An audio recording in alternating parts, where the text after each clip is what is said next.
ఇస్తుందిరా అంది. వెంటనే దుర్యోధనుడు హృదయంలో అనుకున్నాడు, ధర్మం ఎటుంటే అన్నప్పుడే నాకు అర్థమైపోతుంది నేను ఓడుతానని. నిశ్చయంగా కౌరవులందరూ మరణిస్తారని అర్థమైపోయింది. భీష్మ ద్రోణాదులందరూ కూడా ఈ యుద్ధంలో విజయాన్ని సాధించరు అని స్పష్టంగా అర్థమైపోయింది. 11 అక్షౌహిణుల సైన్యంతో వెళ్లే మే నూర్గురం ఆకర్ణుడు కూడా మిగిలే ఉండరని అర్థమైపోయింది దుర్యోధనుడికి. యతో ధర్మ తతో జయ.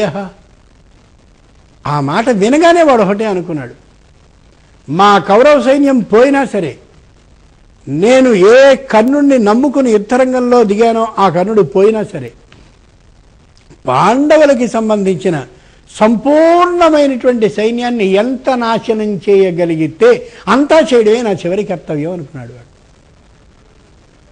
ఆ యథార్థాన్ని గుర్తుంచుకోవాలి. లోకంలో ఒక్కోడు తనకి చెందకపోయినట్లయితే ఎదుటివాడికి చెందేటైతే నాశనం చేసి పడేస్తాడు. అది ఆ లక్షణం దుర్యోధనుడు.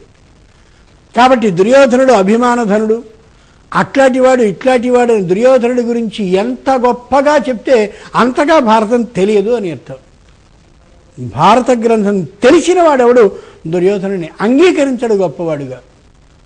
అంచేతనే భారత గ్రంథాన్ని వ్రాసినటువంటి మహానుభావుడైన వ్యాసుడు దుర్యోధనుడికి ఇచ్చిన బిరుదు ఏమిటంటే దుష్టచతుష్టయంలో మొదటివాడు అని గమనించుకోవాలి. విజ్ఞాత్రి.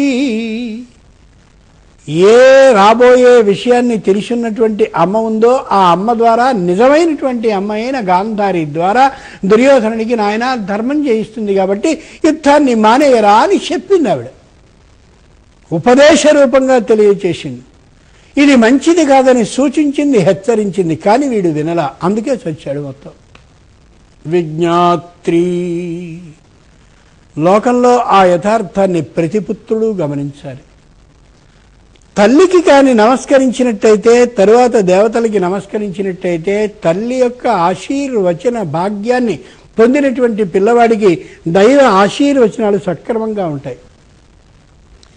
తల్లిని తండ్రి ఇంట్లో సరిగా చూడకుండా, తల్లిని తండ్రిని చూడకుండా అనేక తీర్థయాత్రలు, బ్రహ్మాండమైన యజ్ఞయాగాదులు, ఇంకెన్నో దానాలు, మరోటి మరోటి మరోటి ఏం చేసినా నిత్యమనర్హ సర్వకర్మసు.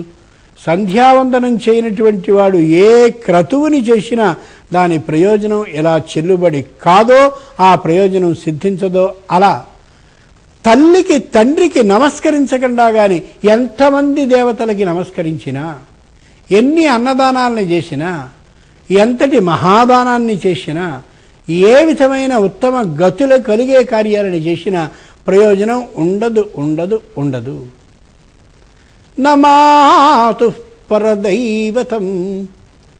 తల్లి అమోఘమైన దేవతా స్వరూపం అనేది ఈ కొత్త కాలపు అప్రాచ్యపు విధానం వచ్చాక తల్లి తద్దినమని ఒకటి పెడుతున్నారే, తల్లి దినమని. అట్లాంటి వాళ్ళకి సంబంధించింది కాదు, మనకి సంబంధించినది. తల్లి ప్రతినిత్యము నమస్కరింపబడదగిందే తప్ప సంవత్సరంలో ఒకరోజు దండం పెట్టేసి అయిపోయింది నీ పని అనే స్థితి మాత్రం కాదు.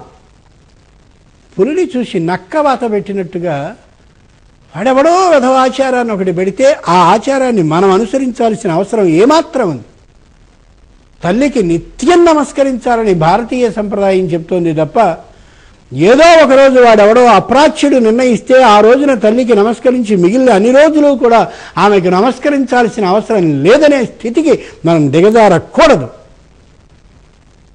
బాగా గుర్తుంచుకోండి. దుష్ట సంప్రదాయం ప్రవేశించినటువంటి సందర్భంలో సంప్రదాయాన్ని కాదు అని ఎదిరించగలిగిన ధైర్యం ఉండాలి తప్ప అదేదో ఒక సంప్రదాయాన్ని ఒకటి ప్రారంభిస్తే ఇది బాగుందనుకుని భజన చేస్తూ చేరడం దారుణం, నీచం, హైన్యం. విజ్ఞాత్రి. రాబోయేదన్నీ ఆవిడికి తెలుసు. భాగవతంలో ఒక అద్భుతమైన విశేషం, ఏ కృష్ణుడు సర్వవిధమైనటువంటి శక్తులు కలిగిన వాడని అర్థమైందో బ్రహ్మ, ఈ కృష్ణుడు నిరంతరం కాచేటటువంటి ఏ గోవులైతే ఉన్నాయో ఆ గోవులన్నింటినీ ఓ రోజున దాచేశాడు. ఏ ఆవు యువతలకి రాలేదు, అసలు ఆవులు కనిపించలేదు. మొత్తం రేపల్లిలో ఉండే వాళ్ళందరూ వణికిపోయారు, అయ్యో ఎక్కడా ఒక్క ఆవు కూడా కనిపించడం లేదని. ఆ సందర్భంలో సంపూర్ణంగా అన్ని ఆవుల్ని సృష్టి చేసి అలా జాగ్రత్తగా రేపర్లకి తెచ్చేసాడు కృష్ణుడు. అవన్నీ అలా పెరుగుతూ పెరుగుతూ పెరుగుతూ పెరుగుతూ ఏ రోజు ఆవులు వచ్చినట్టుగానే, ఆవులు పెడుతున్నట్టుగానే, గడ్డిని వేస్తున్నట్టుగానే, పాలిస్తున్నట్టుగానే అలా ఉండిపోయాయి. బ్రహ్మ ఒకసారి మళ్ళీ తాను జాగ్రత్తగా మాయం చేసి దాచిన గోగణాన్ని, ఆవుల సమూహాన్ని చూసుకున్నాడు. అక్కడ ఆవులు ఉన్నాయి. ఇదేమిట్రా, నేను దాచిన ఆవులు నా దగ్గర ఉన్నాయా? సరిగ్గా నా ఆవుల పద్ధతిలోనే, నా ఆవులున్న విధానంగానే, అవే లక్షణాలతో, అవే కొమ్మలతో, అవే పొట్టలతో, అవే శరీరాలతో, అవే ముఖాలతో ఉన్న ఆవులు ఇక్కడ గోచరిస్తున్నాయా?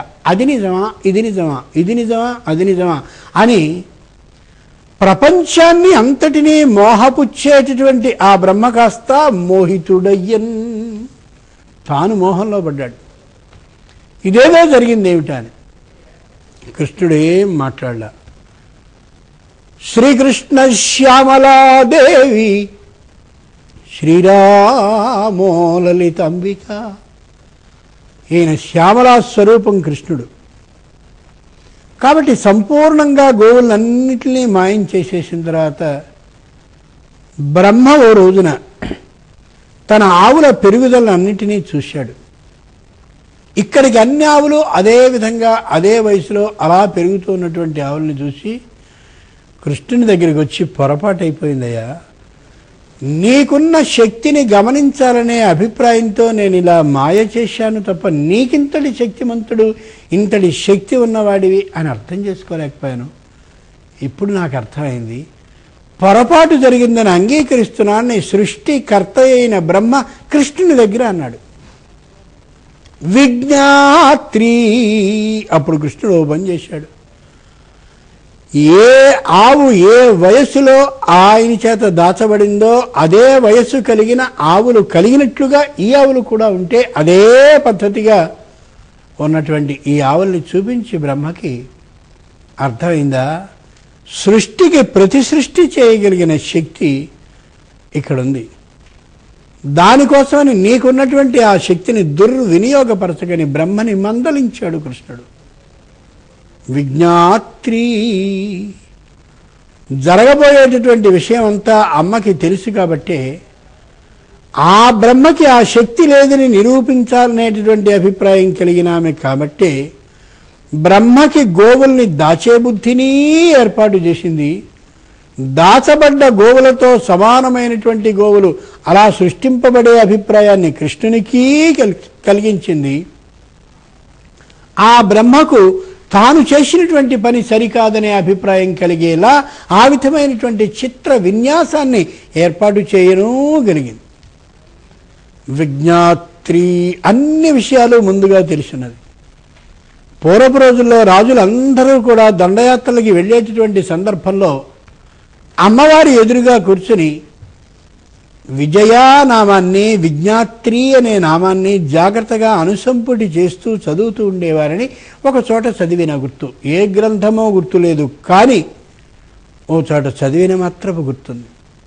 అమ్మా, యుద్ధానికి వెళ్ళేటటువంటి నాకు విజయమే సిద్ధిస్తుందో పరాజయమే ప్రాప్తిస్తుందో నీకు తెలుసు కాబట్టి నేను నీ ముందు కూర్చుని ఆరాధనని చేస్తూ ఉన్నటువంటి సందర్భంగా యుద్ధానికి వెళ్ళి పరాజయాన్ని పొందబోవలసినటువంటి వాడిని అయితే ఆపివేసేటటువంటి లక్షణాన్ని ఈ అర్చన అయ్యేసరికి నాకు అనుగ్రహించు.